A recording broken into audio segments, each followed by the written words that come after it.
ছাত্র জনতার অভ্যুত্থানের আকাঙ্ক্ষা ধারণ করে জনগণকে ঐক্যবদ্ধ করতে রাষ্ট্রের সংস্কার ও পুনর্গঠনের লক্ষ্য নিয়ে আত্মপ্রকাশ ঘটল জাতীয় নাগরিক কমিটির। বিকেলে কেন্দ্রীয় শহীদ মিনারে নাসিরউদ্দিন পাটোয়ারীকে আহ্বায়ক ও আক্তার হোসেনকে সদস্য সচিব করে ৫৫ সদস্যের একটি কমিটি ঘোষণা করা হয়। কমিটির মুখপাত্র করা হয়েছে সামান্তা শারমিনকে। অচিরেই সব মহানগর, জেলা ও উপজেলা পর্যায়ে ছাত্র জনতার অভ্যুত্থানে অংশগ্রহণকারী সামাজিক, সাংস্কৃতিক ও ধর্মীয় নেতৃত্ব এবং বিভিন্ন শ্রেণী পেশার মানুষের সাথে আলোচনা করবে কমিটির সদস্যরা।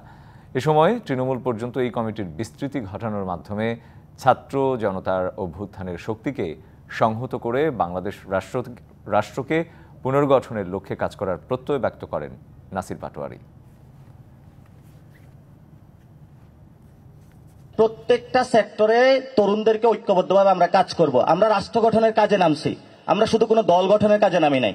সেখানে যদি কোনো দলের পুনর্গঠন প্রয়োজন হয় সেটা হবে, যদি স্বাস্থ্যের পুনর্গঠন হয় সেটা হবে, যদি দেশ রক্ষার প্রয়োজন হয় সেটা হবে, যদি ব্যবসায়ীদেরকেও পুনর্গঠনের প্রয়োজন হয় সেটা হবে, যদি মিডিয়াদেরও পুনর্গঠনের প্রয়োজন হয় সেটা হবে। অর্থাৎ তরুণরা আগামীর বাংলাদেশের প্রত্যেকটা সেক্টরে কাজ করে একটি নতুন রাষ্ট্র আপনাদেরকে উপহার দিবে।